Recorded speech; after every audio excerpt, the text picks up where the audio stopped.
les chrétiens modernes ont délibérément abandonné la pratique des ablutions qui précèdent la prière, lavage du visage, des bras, des pieds, et humidification des cheveux, mais cet acte demeure une obligation. Car tous les prophètes sans exception accomplissaient leurs ablutions comme nous le montre la Bible, et Moïse et Aaron avec ses fils en lavèrent leurs mains et leurs pieds. Et quand ils entraient au tabernacle d'assignation, et qu'ils approchaient de l'autel, ils se lavaient, selon que l'Éternel l'avait commandé à Moïse. Exode 40, 31-32. Bien que Paul ait corrompu les enseignements de Jésus, paix et bénédiction sur lui, il accomplissait lui-même ses ablutions. Exemple, Paul ayant donc pris ces hommes avec lui, et le jour suivant s'était purifié avec eux. Acte 21, 26. Les femmes musulmanes accomplissent la prière en se couvrant les cheveux. Exemple dans la Bible, mais toute femme qui prie, ou qui prophétise sans avoir la tête couverte, déshonore sa tête, car c'est la même chose que si elle était rasée. Si donc la femme n'est pas couverte, qu'on lui coupe les cheveux. Or s'il est déshonnête à la femme d'avoir les cheveux coupés, ou d'être rasée, qu'elle soit couverte, 1 Corinthiens 11, 5-6. Et encore, jugez entre vous-mêmes, est-il convenable que la femme prie Dieu sans être couverte? 1 Corinthiens 11, 13. Les musulmans accomplissent la prière en se courbant, s'agenouillant, et se prosternant après avoir ôté leurs souliers, à l'image des prophètes. Venez, prosternons-nous, inclinons-nous, et mettons-nous à genoux devant l'Éternel qui nous a fait. Psaume 95, 6, et Josué se jeta sur son visage à terre, et se prosterna, Josué 5, 14. C'est dans des monastères comme celui de Salah ou Tour-Abdin, qui abrita le patriarche syriaque durant des siècles, que chants et prières du christianisme originel ont été conservés loin de toute influence latine ou grecque.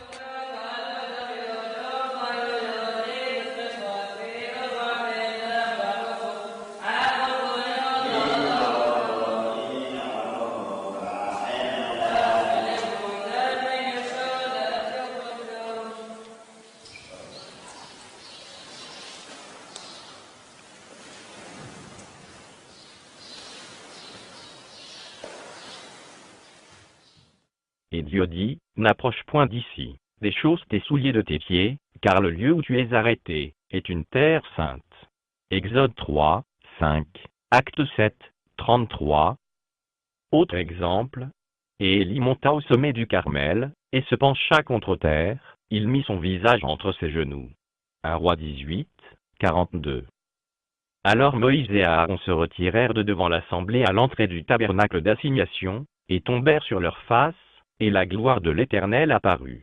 Nombre 20, 6. Alors Abraham tomba sur sa face, et Dieu lui parla. Genèse 17, 3. Et lorsque Jésus se rendit au jardin de Gethsémané pour implorer Dieu de le délivrer du piège que lui avaient tendu les docteurs juifs et les pharisiens, il se prosterna le visage contre terre, priant, et disant, « Mon Père. » Matthieu 26, 39.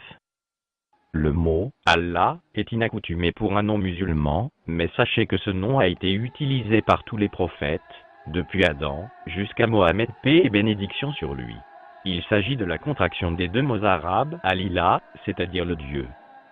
En supprimant la lettre I, vous obtenez le mot « Allah », et selon sa position dans une phrase en arabe, ce mot peut apparaître sous la forme d'Allah qui est très proche du mot hébraïque pour désigner le Créateur, Eloah.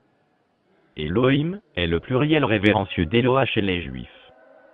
Dans les langues orientales, il existe deux formes de pluriel, celui des nombres et celui qui marque le respect. Le mot Allah semble plus proche du mot araméen utilisé par Jésus pour nommer Dieu, à savoir Allah. À voir l'Encyclopédia Britannica de 1980 sous les mots Allah et Elohim. Dès lors, bien que le mot Allah semble inaccoutumé pour les non-musulmans, tous les prophètes sans exception, d'Adam à Mohammed, paix et bénédiction sur lui, prônaient la même religion, soit la soumission totale à Allah. Le mot « Allah » désigne nommément le souverain suprême.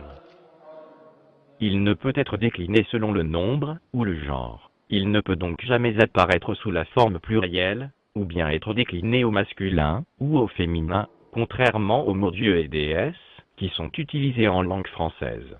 Les mots Dieu et Créateur prêtent en outre à confusion, car de nombreux chrétiens les emploient toujours pour désigner Jésus. Le mot « Allah » ne constitue pas l'unique singularité qui caractérise les musulmans, mais également la manière dont ils l'adorent en accomplissant leurs ablutions, en se courbant, s'agenouillant et se prosternant. Contrairement au judaïsme et au christianisme, le mot islam a été choisi par Allah, le Créateur lui-même, comme nous le dit le Coran dans la sourate 5, verset 3. Aujourd'hui j'ai parachevé pour vous votre religion, et accompli sur vous mon bienfait. Et j'agrée l'islam comme religion pour vous. Ni le judaïsme, ni le christianisme n'ont été nommément cités dans l'Ancien et le Nouveau Testament, ni même dans l'un des dictionnaires de la Bible. Aucun prophète israélite n'a jamais mentionné le mot judaïsme, et Jésus n'a jamais prétendu instaurer le christianisme sur terre, et ne s'est jamais identifié en tant que chrétien. Nous pouvons interpréter la Bible, et corriger les erreurs qui se sont glissées dans les croyances, juives et chrétiennes, grâce au texte coranique. Ce livre constitue la dernière révélation divine, et n'a jamais souffert d'aucune altération ou corruption. Allah exalté et glorifié a lui-même préservé ce texte de toute corruption, c'est le livre au sujet duquel il n'y a aucun doute. Sourate 2, verset 2. En vérité c'est nous qui avons fait descendre le Coran, et c'est nous qui en sommes gardiens. Sourate 15, verset 9.